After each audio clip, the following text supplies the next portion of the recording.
భారతదేశము COP26లో గ్లాస్గో నగరంలో జరిగినటువంటి COP26లో మనం పంచమిత్ర అనేటటువంటి అంశాన్ని తీసుకున్నాం. సో పంచమిత్ర సో ఇప్పుడు దీన్ని ఏమంటారు అని అంటే common but differentiated responsibilities and respective capabilities అంటారు దీన్ని. Common but differentiated responsibilities. ఏంటి కామన్? ఇక్కడ కామన్ ఏంటి చెప్పండి. కామన్ ఏంటి? క్లైమేట్ చేంజ్ కోసం పనిచేయాలి. క్లైమేట్ చేంజ్ కోసం ఏం పని చేయాలి? ఎమిషన్స్ని తగ్గించాలి. ఎమిషన్స్ అంటే ఏంటివి? ఉద్గారాల తగ్గింపు. సో ఈ ఉద్గారాల తగ్గింపు అనేది అందరికీ కామన్, దాన్నే కామన్ అంటారు. బట్ డిఫరెన్షియేటెడ్ రెస్పాన్సిబిలిటీస్ కానీ విభిన్నమైనటువంటి బాధ్యతలు. సో విభిన్నమైనటువంటి బాధ్యతలు ఎందుకు అంటే ఎక్కువ పైసలు ఉన్నోడు ఎక్కువ బాధ్యతలు తీసుకోవచ్చు, తక్కువ పైసలు ఉన్నోడు తక్కువ బాధ్యతలు తీసుకోవచ్చు. సో అందుకోసమే డిఫరెన్షియేటెడ్ రెస్పాన్సిబిలిటీస్, విభిన్నమైనటువంటి బాధ్యతలు. ఇంకేమన్నాడు? రెస్పెక్టివ్ క్యాపబిలిటీస్ అన్నాడు. రెస్పెక్టివ్ క్యాపబిలిటీస్ అంటే ఏ బాధ్యతలు అయితే నువ్వు తీసుకుంటావో నీ కెపాసిటీ, నీ సామర్థ్యానికి తగ్గట్టుగా నువ్వు బాధ్యతలు తీసుకొని నువ్వు ఏం చేస్తావో చెప్పు ఫస్ట్. సో ఏం చేస్తావో చెప్పు అని అడిగినప్పుడు భారతదేశము ఈ common but differentiated responsibilities and respective capabilities CBDRRCలో భాగంగా ఒక 5 పంచమిత్ర అనేటటువంటి అంశాన్ని ప్రకటించింది. ఇదంతా కూడా తెలుగులో చెప్తాను, యూ నీడ్ నాట్ వరీ.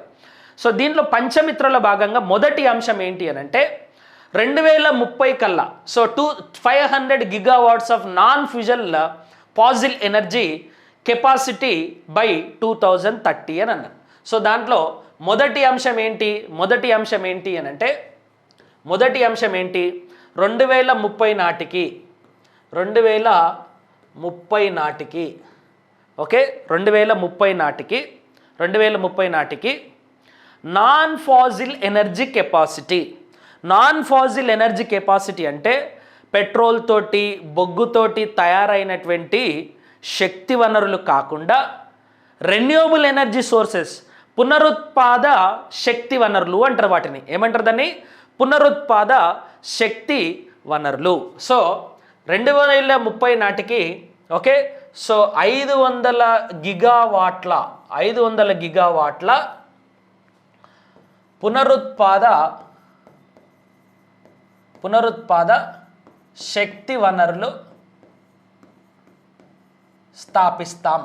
స్థాపన. సో ఫస్ట్ కమిట్మెంట్ ఏంటి పంచమిత్రలో? 2030 నాటికి 500 గిగావాట్ల పునరుత్పాద శక్తి వనరులను మేము స్థాపించబోతున్నామని చెప్పినాం. సో తద్వారా ఏమవుతుంది? పొల్యూషన్ తగ్గుతుంది. రెండవ అంశం ఏమిచ్చినాం మనం? రెండవ కమిట్మెంట్ ఏమిచ్చామంటే మోస్ట్ ఇంపార్టెంట్ 1 2 3 4 5 అని చెప్పేసి ఇస్తాడు ఎగ్జామ్లో. పంచమిత్ర అంటే ఏమని ఇస్తాడు? ఎట్లనన్నా అడగొచ్చు, కానీ ఖచ్చితంగా ఈ క్వశ్చన్ వస్తుంది. ఇది మిమ్మల్ని వదలదు, నేర్చుకోవాల్సిందే. 50% of energy from the renewable by 2030. So దీంట్లోనే ఈ కెపాసిటీని 500 గిగావాట్లకు పెంచుతామనేది ఒకటి. రెండోది ఏమన్నాడు? 50% ఆఫ్ ద ఎనర్జీ. సో 50% శక్తి ఎక్కడి నుండి తీసుకుంటున్నాం అంటున్నాడు? 50% శక్తి పునరుత్పాద వనరుల నుండి. ఎప్పటి వరకు? బై 2030. సో 2030 కల్లా మనం ఉత్పత్తి చేసే ఎనర్జీలో 50% ఈ నాన్ ఫాజిల్ ఫ్యూయల్స్ అంటే పునరుత్పాద వనరులు ఏవైతే ఉంటాయో అక్కడి నుండే నేను తీసుకుంటా అనేది రెండవది. మూడవది రెడ్యూస్ కార్బన్ ఎమిషన్స్ పై 1 billion turns till 2030. Okay so 2030 కల్లా ఓకే మూడవది ఇక్కడ రాస్తున్నాను. 2030 నాటికి కర్బన ఉద్గారాలను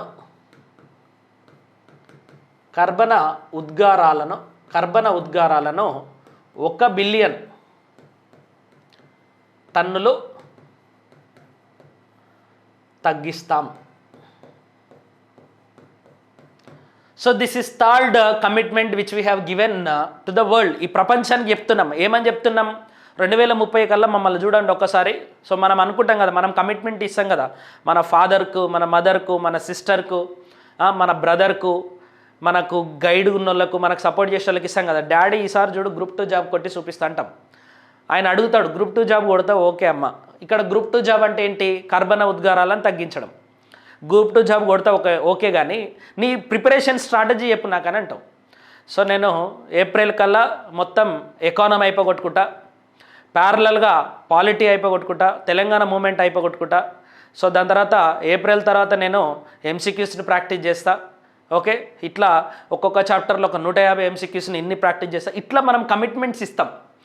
అది నువ్వు ఇవ్వాల్సిన కమిట్మెంటు. వాళ్ళు చెప్పారు అనుకోండి, అది ఫోర్స్ అవుతుంది. మనం కమిట్మెంట్స్ ఇస్తే మన సామర్థ్యానికి తగ్గట్టుగా మనం ఇట్లా భారతదేశం కూడా ప్రపంచానికి ఒక కమిట్మెంట్ ఇస్తుంది. ఏమని? 2030 కల్లా మమ్మల్ని చూడండి, సో మేము 500 గిగావాట్ల సామర్థ్యం ఉన్నటువంటి నాన్ ఫాజిల్ ఫ్యూయల్ ఎనర్జీని స్థాపిస్తాము. రెండోది ఏమంటున్నాం మనము? ఇప్పుడు దీంట్లో చాలా కుట్ర ఉన్నది. దీన్ని ఎక్స్ప్లెయిన్ చేయాలంటే 2 గంటల టైం పడుతుంది. ఈ 500 గిగావాట్ల నాన్ ఫాజిల్ ఎనర్జీ కెపాసిటీ అంటే ఏంది? ఈ రాష్ట్రంలో, ఈ దేశం మొత్తంలో ఇప్పుడు ఫాజిల్ ఫ్యూయల్ తోటే 98% విద్యుత్ ఉత్పత్తి చేసేటటువంటి కంపెనీలు ఉన్నాయి. 98%. మనం ఇప్పుడు ఎట్లాంటి విద్యుత్తును ఉత్పత్తి చేసుకుంటున్నాం? ఎట్లాంటి కరెంటును ఉత్పత్తి చేసుకుంటున్నాం? ఫాజిల్ ఫ్యూయల్ తోటి కూడుకునేటువంటి కరెంటును మనం 98% ఉత్పత్తి చేస్తున్నాం. 2% మాత్రమే నాన్ ఫాజిల్ ఫ్యూయల్. ఇప్పుడు గవర్నమెంట్ ఏమంటుంది? ఇగో మేము ఆల్రెడీ కమిట్మెంట్ ఇచ్చినాం, నువ్వు ఖచ్చితంగా నాన్ ఫ్యూజల్కి మారాలి. నాన్ ఫ్యూజల్కి మారాలంటే ఏంది? సోలార్ ఎనర్జీకి మారాలి, విండ్ ఎనర్జీకి మారాలి. మరి ఇవి ఎవరి చేతిలో ఉన్నాయి? సోలార్ ఎనర్జీ, విండ్ ఎనర్జీ అంతా ఎవరి చేతిలో ఉన్నాయి? గవర్నమెంట్ చేతిలో లేవు.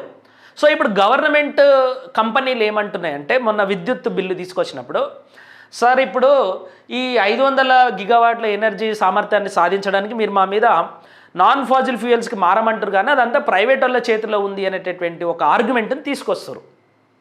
సో దీంట్లో చాలా రకాలైనటువంటి చర్చలు నడుస్తున్నాయి ఇప్పుడు. సో దీన్ని ఎప్పుడన్నా అవకాశం ఉన్నప్పుడు, ఇది మెయిన్స్ పాయింట్ ఆఫ్ వ్యూలో చాలా ఇంపార్టెంట్, బట్ ప్రిలిమ్స్లో అవసరం లేదు. రెండోది ఏమంటున్నాం మనము?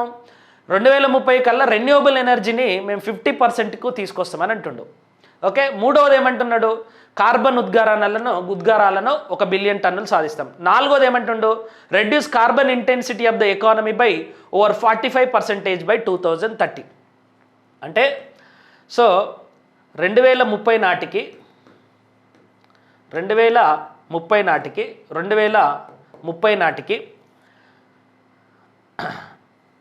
కర్బన గాఢతను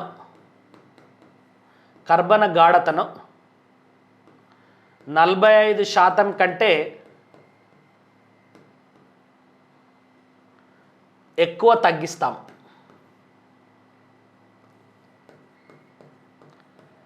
సో కర్బన గాఢత ఏదైతే ఉంటుందో, సో దాన్ని మేము 45% కంటే ఎక్కువ తగ్గిస్తామంటుండు.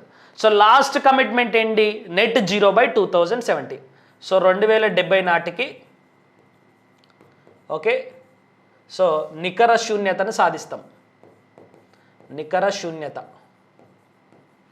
ఎప్పటి వరకు? ఇవన్నీ 2030 వరకు. కన్ఫ్యూజ్ కావద్దు. ఇది 2030, ఇది 2030, ఇది 2030, ఇది 2030. ఇది ఒక్కటి మాత్రం నెట్ జీరో. సో దీన్ని నెట్ జీరో అనే గుర్తుపెట్టుకోండి, net zero. So net zero మాత్రం 2070 నాటికి సాధిస్తామని అన్నాం. ఈ 5టిని కలిపి మనం ఏమంటామంటే పంచమిత్ర అని చెప్పేసి అంటాం.